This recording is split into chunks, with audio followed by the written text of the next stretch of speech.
I sit at the oak dining table that has witnessed 3 decades of Carter family dinners, arguments, and celebrations. The table where my grandfather taught me to play checkers. The table where I once believed I belonged. Now, I'm surrounded by 3 faces that share my blood but not my trust. My mother, Vivian, father, Douglas, and brother, Grant. Callista, honey, thank you for coming. Mom's voice has that sugary quality she reserves for asking favors. At 62, her blonde hair is turning silver at the temples, but her manipulative tactics haven't aged a day. I glance around the dining room of my childhood home in Garner, North Carolina. The wallpaper peels slightly near the ceiling, and the hardwood floors have lost their shine. Family photos line the walls, Grandpa's fishing trips, my high school graduation, Grant's wedding. I'm in fewer pictures after I turn 19. What's this about? I ask, though I already know. The foreclosure notice I received from my bank contact last week told me everything. Dad clears his throat. At 65, he still commands the room with his broad shoulders and booming voice, though both have diminished with age. We've hit a rough patch, financially speaking. Again? The word slips out before I can stop it. Grant shoots me a warning look. My brother, always the peacekeeper when it benefits him. At 36, he's grown soft around the middle, comfortable in his role as the favored child. Mom slides a calculator across the table. The display shows a number that would make most people flinch. $180,000. That's what we need, she says, her fingers trembling slightly, to save the house. I stare at the number, feeling nothing. The shock they expect doesn't come. Dad launches into what sounds like a rehearsed speech. This house has been in our family for generations. Your grandfather would want us to keep it. It's about family duty, Callista. Family duty, I repeat, tasting the bitterness of those words. Grant leans forward, his expression carefully crafted into one of concern. We wouldn't ask if we weren't desperate, Callie. You know that. I do know. They only call when they need something. Usually money. What happened to the equity loan you took out last year? I ask. Mom and Dad exchange glances. Business investments, Dad mutters, like the business investment that ate my inheritance. The question hangs in the air like smoke. Dad's face darkens. That was 15 years ago. Are you still harping on that? $120,000. I state the number like a fact, because it island, my college fund, my future. That business would have set us all up for life if what, Dad? If the market hadn't changed? If your partner hadn't backed out? If you'd actually understood the industry? My voice remains calm, which seems to unnerve him more than if I'd shouted. Mom dabs at invisible tears. We've always supported you, Callista. When you needed us. When did I need you? When I was working 3 jobs to put myself through school. When I graduated with honors and none of you showed up? You're nothing but a freeloader who abandoned this family. Dad's fist hits the table, making the calculator bounce. The room falls silent. Grant studies his hands. Mom looks away. I smile. A small, quiet smile that confuses them. I'm not your ATM, I say finally. Callista Marie Carter. Mom begins, her voice rising with indignation. Her tears start flowing for real now. Not the calculated drops she's famous for, but genuine panic as she realizes I'm not going to write a check. You don't understand what this means, she whispers. We'll lose everything. I close my eyes briefly, and I'm 19 again. Standing in black at my grandfather's funeral, clutching his framed photograph. The family attorney reading the will. To my granddaughter Callista, I leave $120,000 for her education and future security.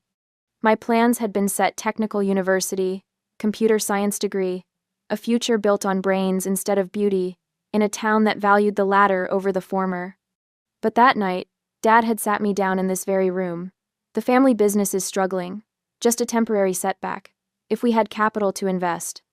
3 days later, I signed over my inheritance check with trembling hands. Within 18 months, the money had vanished, along with my college dreams. The same week, Dad declared the business officially failed. Grant drove up in a new truck. I opened my eyes, returning to the present. To the 3 faces watching me, waiting for me to rescue them as I've done before.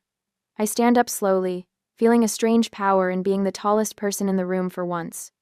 I pick up my water glass and place it carefully on a coaster, a final gesture of respect for the house that was never really my home, but will soon be mine in ways they can't imagine. I've made my decision, I say, my voice steady. Callista, please, Mom reaches for my hand. I step back. Good night. As I walk toward the door, I hear Grant whisper to Dad, "What are we going to do now?" I close the front door behind me with a soft click that feels more final than any slam. In the quiet evening air of Garner, with the scent of magnolias heavy around me, I finally allow myself to smile fully. They have no idea what's coming. Later that night, I spread the financial documents across my Raleigh apartment's kitchen counter. 15 years of meticulous record-keeping. The manila folder marked Inheritance sits heaviest among them, though it contains only 3 papers: grandfather's will, the bank check receipt, and the business investment agreement I signed with trembling fingers at 19. $120,000. My future, handed over to my father in a moment of family loyalty I've regretted every day since. The business ledgers tell the story plainly. Dad burned through my inheritance in 18 months. Office equipment, business dinners at steakhouses, a company car that somehow ended up as Dad's personal vehicle, marketing consultants who delivered nothing but invoices. What the ledgers don't show is Grant's new Ford F-150 that appeared in our driveway the same week. Dad claimed the business needed emergency capital, the truck with custom wheels and a premium sound. The system while I was eating ramen noodles and working morning shifts at Percolate Coffee. I trace my finger over the columns of numbers. The evidence of betrayal preserved in black and white. My first apartment after moving out was a studio above Garner's laundromat. The air perpetually humid, the walls vibrating with industrial dryers. Rent was $450 monthly, exactly what I could afford while working at the coffee shop before dawn, tutoring high school students in math each afternoon, and entering medical billing data until midnight. Sleep became a luxury, confined to 4-hour blocks. I'd collapse into my second-hand futon, too exhausted to shower, then wake to do it all again. The single lamp by my makeshift desk flickered as I studied, the yellow glow barely reaching the textbook pages. I remember calling home once, during finals week. Mom answered, the sound of their backyard grill party in the background, Dad laughing, Grant's new girlfriend squealing at some joke.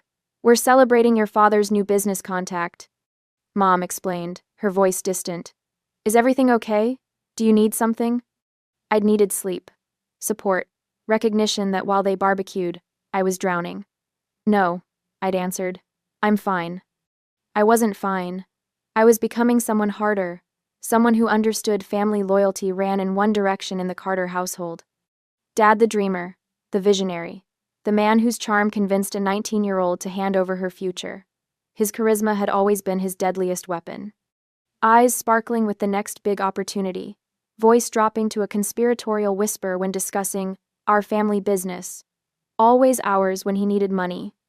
Always his when decisions were made. Grant learned manipulation at the master's knee. My brother, who never held a job longer than 6 months, but always had cash for trips to Atlantic City. Who called only when his credit cards maxed out. Who referred to my education as playing with computers, while he pursued real business opportunities that mysteriously never materialized. And Mom with her tears always ready, her allegiance firmly with Dad regardless of consequences. "He's doing his best, Callista," became her mantra, as if intention absolved responsibility. As if his dreams justified sacrificing mine. I might have broken completely if not for Professor Williams noticing my bloodshot eyes during advanced statistics. "You have talent," he told me after class, "but talent means nothing if you destroy yourself." He arranged a programming internship that paid better than my 3 jobs combined. Martha Chen at TriStat Technologies became my next lifeline, creating a work schedule that accommodated my remaining classes. "I worked my way through school too," she said, sliding a coffee across her desk during my interview. "Some of us have to climb the hard way." Then Naomi Briggs, the attorney who took my case when TriStat's competitor tried stealing my algorithm. "You understand documentation," she'd said, impressed by my organized evidence. "Most people can't prove what happened to them. You can." Graduation day dawned clear and bright. I sat among strangers, my name called to unexpected honors. Callista Carter, summa cum laude. The announcement echoed across the auditorium as I crossed the stage, searching the audience for familiar faces. The 4 seats I'd reserved remained empty. Mom had promised they'd come. We wouldn't miss it, she'd said the week before. Dad's so proud. The ceremony ended, Students reunited with families clutching flowers and balloons. I stood alone, diploma case in hand, watching celebrations unfold around me. My phone buzzed. A text from Mom. Grant's car trouble. So sorry. Dinner next week? There was no dinner. No acknowledgement. 3 days later, TriStat offered me a permanent position with benefits and a salary that finally allowed me to breathe. Standing in my new office, I made a vow as I unpacked my single box of belongings. The photo of grandfather went on my desk. The business agreement with my father went into a locked drawer.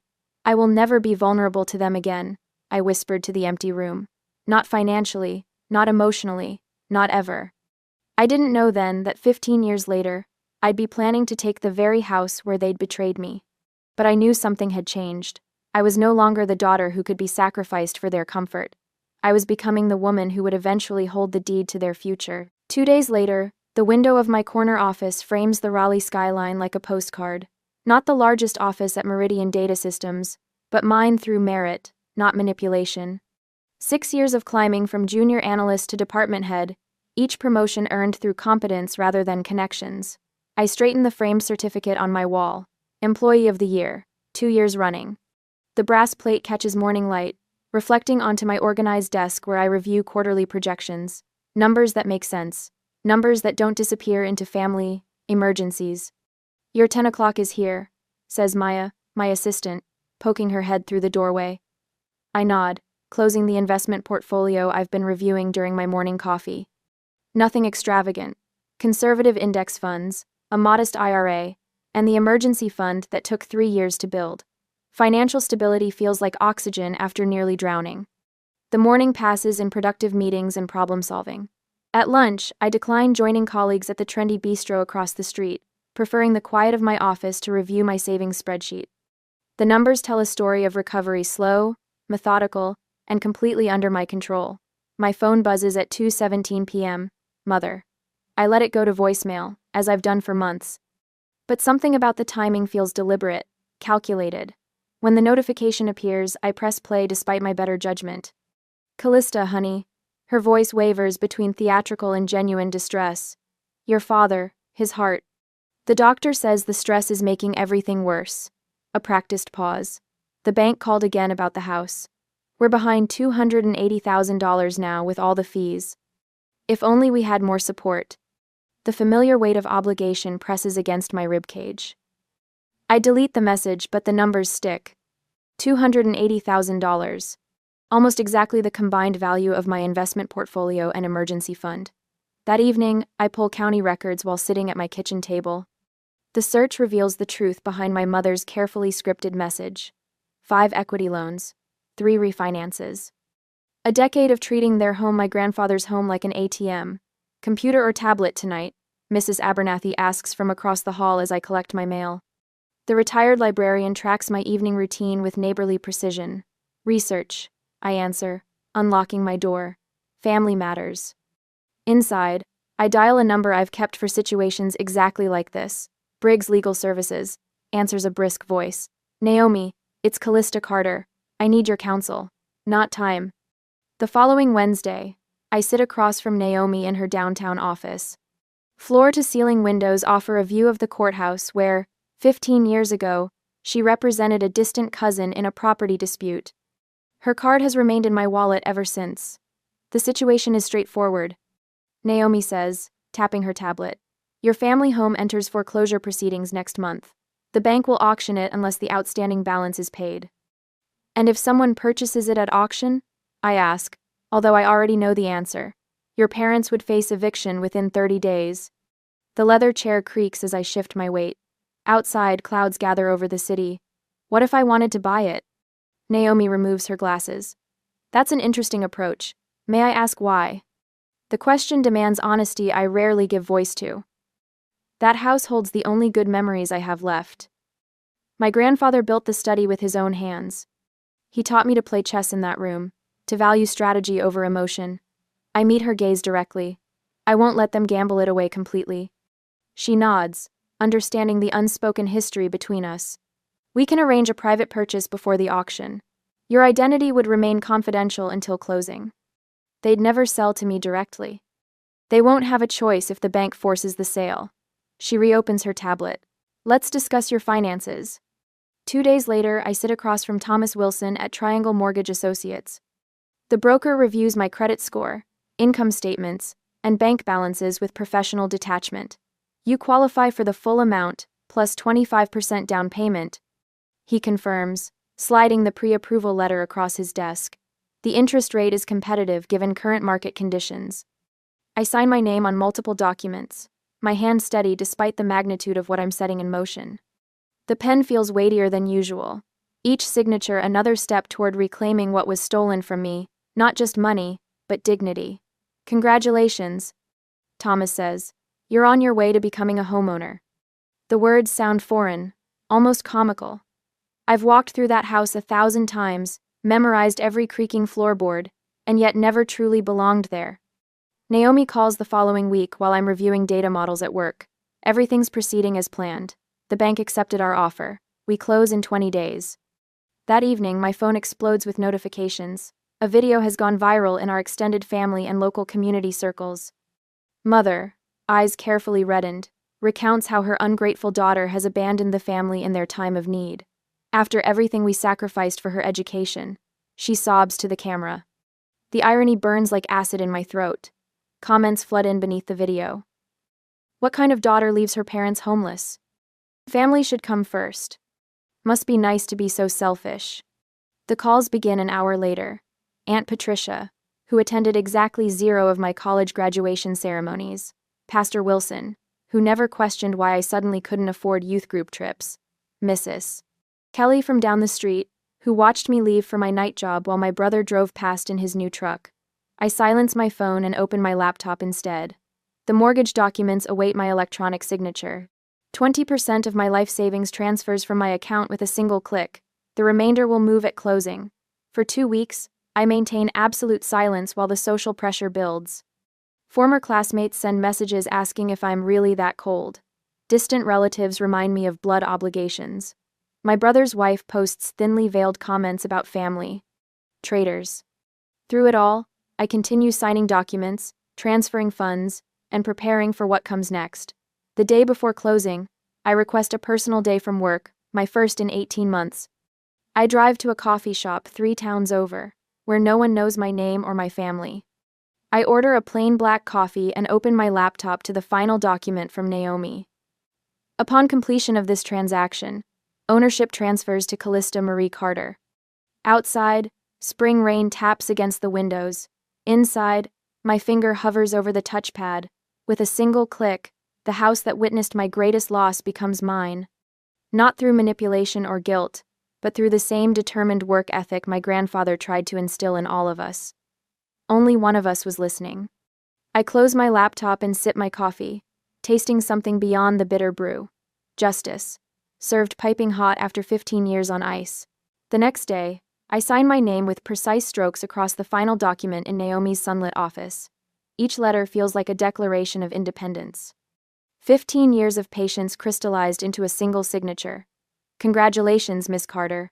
The bank representative slides the folder toward Naomi, her face professionally neutral. The purchase is complete. Naomi's eyes meet mine, a hint of satisfaction crinkling their corners. She places a small brass key in my palm. It's official. The house is yours. My fingers close around the key, the same door my grandfather installed with his own hands. A tear escapes before I can stop it, falling onto my thumb where it catches the light. Sorry, I whisper, quickly wiping my cheek. Don't apologize. Naomi squeezes my shoulder. This isn't just business for you. I nod, unable to explain the storm brewing inside me, vindication and grief swirling together like oil and water, refusing to blend. The drive back to my apartment is quiet. The radio announcer chatters about spring temperatures, oblivious to how my world has just shifted on its axis. Meanwhile, across town, chaos erupts. My phone buzzes with notifications, 6 missed calls from Dad, 3 from Mom, 2 from Grant. A text from my cousin Amber. What did you do? Your dad is calling everyone for emergency loans. I smile despite myself. Dad's desperation is a familiar dance calling old golf buddies, distant relatives, even his former business partner Lenny, who he swore stole from him years ago. His pride always bends when money is involved. Through Amber's updates over the next 3 days, I watch their panic build like floodwaters against a weakening dam. Grant reaches out to friends whose names I recognize from local police blotters. Mom intensifies her social media campaign, posting teary-eyed videos about ungrateful children and family loyalty. Her army of Facebook sympathizers grows, their comments sharp with judgment about a daughter they've never met. Are you sure about this? Naomi asks when I visit her office to review the rental agreement. Once we send this letter, there's no going back. I've been going forward for 15 years. I reply, my voice steadier than my heartbeat. Send it.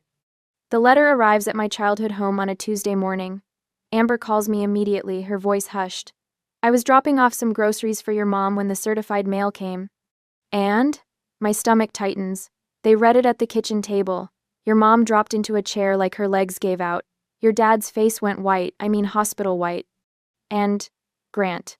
He crumpled up the paper, then smoothed it out again like he was afraid to damage it. I close my eyes, picturing the scene.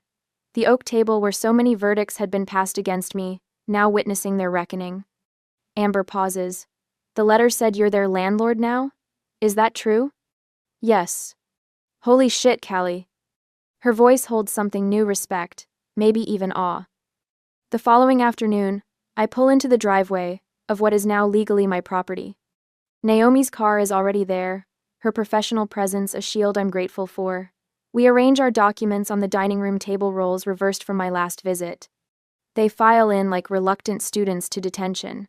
Mom's eyes are swollen, her hands clutching a tissue. Dad's shoulders droop beneath his faded polo shirt. Grant stands in the doorway, arms crossed, jaw clenched. Please sit down, I say, gesturing to the chairs across from us. This is ridiculous. Dad sputters. You can't just... I can and I have. I slide the rental agreement forward. Fair market value is $1,800 monthly. First month's rent plus security deposit of $3,600 due upon signing. Mom gasps. That's outrageous. It's standard, Naomi interjects, her voice calm, as is this cease and desist regarding the defamatory social media posts. Mom's mouth opens, closes, opens again. For once, tears don't materialize on command. You have 24 hours to decide, I continue. Sign the agreement or vacate within 30 days. You can't throw us out of our own home. Grant steps forward, fists clenched. It's not your home anymore. I meet his gaze without flinching. It's mine. We'll fight this, Dad warns, his voice trembling with impotent rage. We'll get lawyers. You're welcome to try. Naomi slides her business card across the table. Have them contact me directly. Their objections bounce off us like rain against a window, initial outrage dissolving into desperate bargaining, then sliding toward reluctant acceptance as legal reality sinks in. But we're family, Dad finally says, his voice small and bewildered. The trump card he's played my entire life, now revealed as the weakest hand at the table. I look around the dining room at the worn floor my grandfather installed, at the window where he taught me to identify cardinals and blue jays, at the doorframe where he marked my height every birthday. Yes, I say quietly. And this is what family accountability looks like. I stand, arranging my papers with deliberate care. For 15 years they held all the cards. Now, in this familiar room where I once surrendered my future with trembling hands, I reclaim what was always meant to be mine. Not just a house. My voice. The next day, I arrive at my childhood home, to find cars lining the driveway and spilling onto the street. Aunt Patricia's silver Buick, Uncle Robert's pickup truck, even Pastor Williams's modest sedan. Mother has rallied the troops. There she is, announces Grant as I step through the front door. His voice carries the false cheer of a game show host introducing the villain. 20 pairs of eyes swivel toward me. The living room brims with extended family I haven't seen in years, arranged in a horseshoe formation like a firing squad. In the center sits an empty armchair, my designated seat for this ambush. Callista, honey, Mother rushes forward, arms outstretched. Everyone wanted to talk to you. I nod once, keeping my handbag close. Inside rests a folder containing 15 years of meticulously preserved evidence. The weight of it against my hips steadies me. Pastor Williams rises from his seat by the fireplace. At 78, his frame has shrunk, but his voice still carries the authoritative resonance that once made 12-year-old me squirm during Sunday school lessons about honor and obedience. "Callista, we're concerned about the path you've chosen." He gestures toward a wall newly adorned with family photographs. I notice they've curated the display carefully: Christmas mornings where we appear united, fishing trips with Grandpa, my high school graduation. Not a single image reveals the truth that followed. "Honoring thy father and mother isn't merely a suggestion," Pastor Williams continues. "It's a commandment." Aunt Patricia dabs at her eyes with a handkerchief. "Your grandfather would be heartbroken to see this family torn apart over something as meaningless as money." The mention of my grandfather ignites something in my chest. I open my handbag and extract the folder. "Would you like to know what my grandfather actually wanted?" I ask, my voice steady despite the heat rising in my throat. I lay out the documents one by one on the coffee table. Bank statements, business ledgers, loan applications with my inheritance as collateral. Receipts for Grant's truck purchased the same week Dad declared a business emergency. 15 years ago, I received $120,000 for my education. This money was explicitly designated by my grandfather for my future. I point to the will excerpt, highlighted in yellow. 3 days later, I signed it over to my father for a family business that failed within 18 months. The room grows uncomfortably still. Uncle Robert studies his shoes. While I worked 3 jobs to put myself through college, my parents renovated their kitchen. I place before them the Home Depot receipts I found in the attic last week. While I ate ramen in a studio apartment with no heat, my brother bought a new truck. The financing agreement lands next, Grant's signature bold at the bottom. I kept every piece of paper. Every broken promise, every receipt that showed where my future went. I looked directly at Pastor Williams. My grandfather taught me about responsibility and consequences. I'm honoring him by ensuring this family finally faces both. Mother's face crumples. "We made mistakes, but we're still your family." "Yes, you are." I gather my documents and walk toward Grandpa's study, which is why I'm offering you a chance to stay. The family trails behind me like a reluctant funeral procession. I enter the study, a room that still smells faintly of pipe tobacco and old books, and stand behind the oak desk. My finger traces the initials, W.C., carved into the corner. Walter Carter, the man who believed in education, responsibility, and me. You can stay as tenants or leave. Those are the only options. I remove the rental agreement from my folder and place it on the desk. Fair market value. First and last month's rent due immediately. Father's shoulders slump as he approaches the desk. "You'd make your own parents pay rent." "Yes." The single word hangs between us, unadorned and final. Later that evening, after the extended family has retreated with whispered judgments, we gather around the dining table, the same table where they ambushed me weeks ago.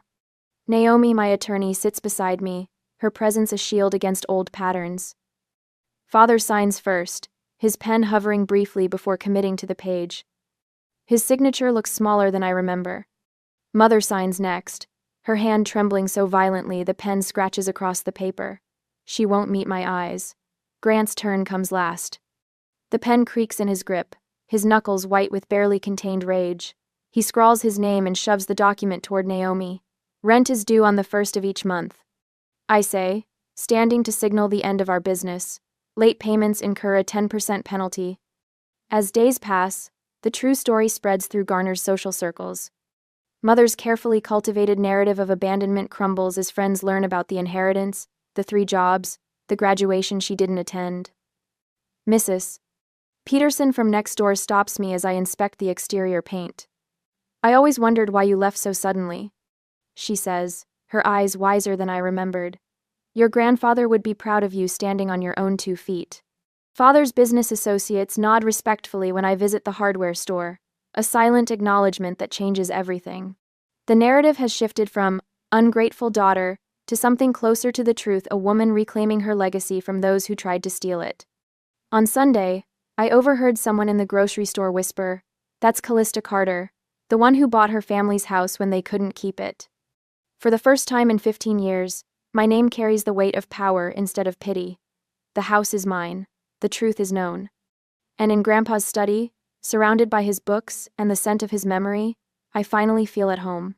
The autumn sun catches the fresh white paint of the porch as I pull into the driveway. 6 months of ownership has transformed my grandfather's house, our house, from a neglected liability into something resembling its former glory. The sagging steps now stand firm, and hydrangeas bloom where weeds once claimed territory. I check my watch precisely noon before retrieving the leather-bound rent ledger from my passenger seat. Punctuality matters in our new arrangement. Inside, I find Dad polishing the hallway table, his work uniform pressed for his afternoon shift at Johnson's Hardware. At 65, inventory clerk wasn't the retirement he imagined, but the 35 hours weekly keep the rent paid. Callista, he nods, the familiar boom in his voice subdued to something approaching respect. Mom emerges from the kitchen wiping flour from her hands, her pharmacy cashier name tag still pinned to her blouse. I made apple cobbler, your grandfather's recipe. The mention of Grandpa pulls me toward his study. The door creaks open to reveal what 6 months of weekend restoration has accomplished. Fishing tackle gleams in custom display cases along walls the exact shade of blue he favored. His books line the shelves, spines aligned perfectly, not a speck of dust in sight. Above his restored desk hangs the photograph I treasure most, Grandpa, teaching 10-year-old me to cast a line at Lake Wheeler, his weathered hands guiding mine with infinite patience. I run my fingers along the carved edge of his desk where he taught me to balance ledgers. The numbers never lie, Callista, he would say. Remember that. The dining room table witness to that final confrontation now hosts monthly family dinners with very different dynamics. Tonight's is our 6th. Grant arrives last, entering without knocking, his second job leaving shadows under his eyes. Traffic, he explains, hanging his jacket beside the door. No more slamming it on the floor for others to retrieve. We sit in our assigned places, passing dishes without the old tension. Conversation flows cautiously around neutral topics, weather, community news, work schedules. When Mom mentions needing new tires, she doesn't follow with hints about financial assistance. Instead, she asks about recommended brands. Wilson's Auto has a special this week, I tell her, passing the green beans. 20% off if you mention Jefferson Middle School fundraiser. I'll check it out, she says, making a note on her phone. Thank you. After dinner, I walk the perimeter of each room alone. My fingers trace the doorframe where pencil marks record my childhood growth spurts. In the kitchen, I stand where Grandpa taught me to bake his famous cornbread, adjusting my height to match his measurements. The porch swing creaks beneath me as twilight settles over the neighborhood. Last week, I established the Walter Carter Technical Scholarship Fund for students who lost financial support. 3 young women attended my first financial independence workshop yesterday. Family legacy is about values, not just blood, I told them. The morning sun will find me here again, watching light filter through trees my grandfather planted. There's peace in preserving what matters while releasing what doesn't. The house represents both justice and mercy, now the consequences my family needed and the second chance they didn't deserve but received anyway. In my grandfather's office sits a framed quotation I discovered among his papers. True inheritance isn't what you're given, but what you do with what was taken from you. The swing rocks gently as neighborhood lights flicker on. Different houses, different stories. How many families struggle with the same impossible choices between obligation and self-respect? What would you fight to preserve, regardless of the cost? Answers vary, but the question remains the same. When is the price of family too high to pay?